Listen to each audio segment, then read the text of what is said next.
Welcome to Storytime with Karen and Kevin. I'm your host, Karen Monroe. Today, we're going to be reading from the subreddit r/EntitledPeople, where OP is awakened by her mother-in-law. Our first story was posted by Brandy Aiden Love. Woman thinks I should create a checkout lane just for her. This happened earlier this week. We just got extremely slammed by customers. As luck would have it, I was the only management in the store, front-end shift manager, that could run the service desk and a register. Our store manager had a family emergency and had to leave early. Assistant store manager was off that day, my front-end manager had a doctor's appointment, and the assistant manager was off. I made the decision to close the service desk due to the fact that my 3 cashiers were not able to keep up with the constant flow of customers. I pulled one bagger that is cross-trained to a register.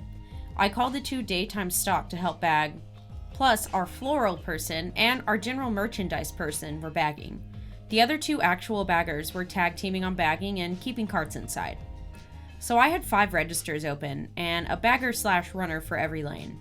For 2 solid hours, at no point did we have less than 5 people waiting at each checkout. In that time, we not only met but exceeded sales goals for the whole day, with several hours still left for the store to be open.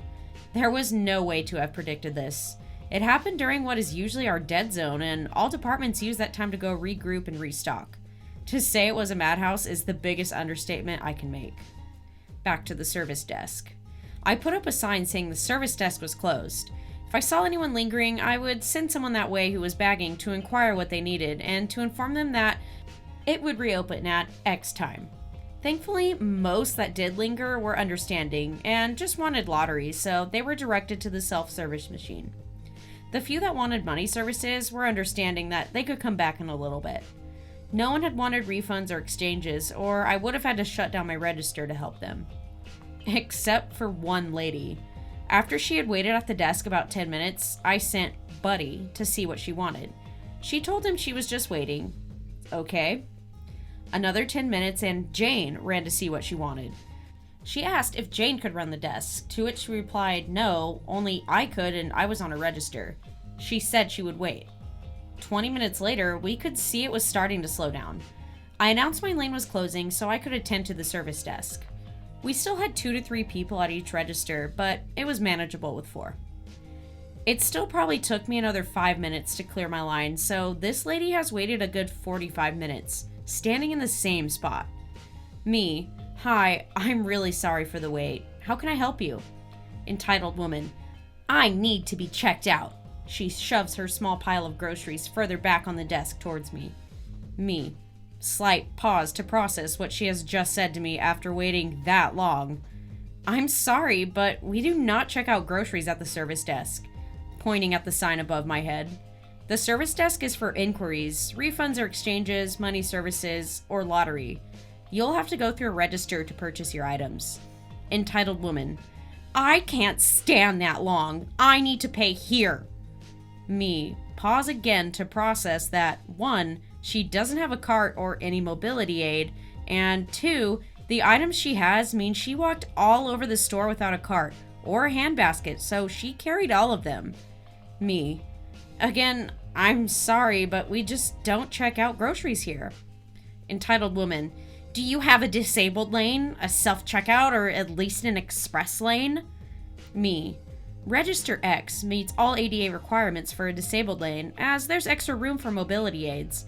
We don't have a self-checkout, and the express lanes are not open, as we do not have enough cashiers at this time. Entitled woman, then Register X needs to be only used for people that need it, like me.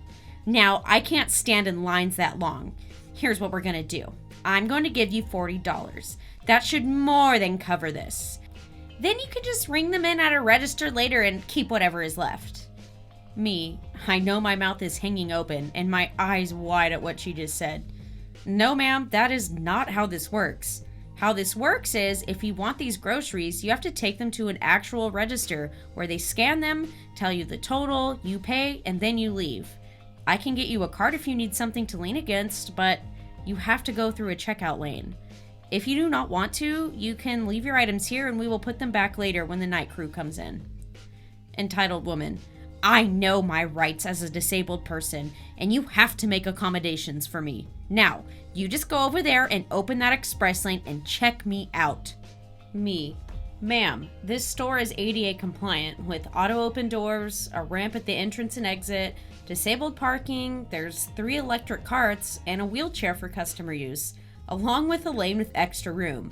The express lanes are not going to be opened. They are actually shut down and would take 20 minutes to boot up. They really do for some reason, and we had to shut them down earlier because they had went offline and just hadn't had a chance to turn them back on. Entitled woman, get me a manager. Me. Well, as you can see clearly on my name tag, it says I am the shift manager. At this time, I am the highest ranking manager in the store. If you wish to speak with another one, I will be glad to call our produce or dairy for their manager, but they ultimately report to me in the absence of actual store managers, so I'm not sure what good it will do for you. Now, this has wasted a good 15 minutes of my time. This means you have stood here for a good hour. None of the registers have more than 2 people at them at this time. In fact, Register X, our ADA compliant lane, has 1 person. You can either join them or leave the items here. At this point, I walked over to the phone that had been ringing non-stop for over 2 hours to deal with unhappy customers. Yes, she went to Register X where she complained loudly the whole time about this store, customer service, and how we did not accommodate disabled people. No, that wasn't even the end. I had already sent out a group text to the front-end manager's team, which included the store manager and assistant. The assistant pulled the camera footage from that time, watched her walk all over the store just fine and completely unaided, get in line for a few minutes, get out, wander back around the store, go to the desk, take a picture of the close sign at the service desk, proceed to read 2 newspapers and throw them in the trash, which means our independent newspaper person is out of money for those, and be at the service desk for 67 minutes. Then finally to a register where she was checked out in 2 minutes and 12 seconds. The assistant also pulled our times, and our average checkout for the day was 2 minutes and 39 seconds, along with an hourly sales report. She was prepared if corporate customer service was called. Customer service got a good laugh out of the whole situation, but did say to try using our express lanes when busy like that, but I refused to use them as they are 15 items or less. People ignore that, and it just backs things up more. Down in the comments, Fair Percentage 1766 chimes in. This hurts me. As someone who does have a medical condition that can make it difficult to stand for long periods of time, this really hurts. This is why people assume we are faking it. No way could I have stood for an hour at a counter like that. I couldn't have even done 10 minutes, particularly if it's a tiled flooring on top of cement. I would have literally been at a point where I'd be crying. Yeah, I don't understand this lady's point. Like, is it the principle of the matter? I mean, hey, I'm not anyone to judge. Maybe she has something wrong with her, but it seems more of like maybe something in her head that's wrong with her. Not to be mean, like, that's totally could be the case, but it's like, at what point do you feel justified just standing in the same spot when, like, waiting in lines suck. No one wants to wait in a line, but, you know, you would have gotten out, like, probably a whole hour sooner if you just waited in the line. Like, that's just so bizarre to me, but also totally believable because people just get so, like, they just have to be right. Like, there's no way that they're gonna move because they have to be right. So, I'm not surprised, but I definitely wouldn't want to know her. Our next story was posted by Muses X9. My mother-in-law came into our apartment, into our bedroom, and gently woke up my husband. Context. In-laws have a vacation home an hour and a half away from all of our primary residences. This home is divided into 2 sections. Their home below and ours is on the 2nd floor. My husband is one of 2 children, and we pay all expenses, maintenance of the boat, electricity, water, etc. Onto the story. I have been sick for a week. I fell asleep on the outside couch because I needed to sleep sitting up.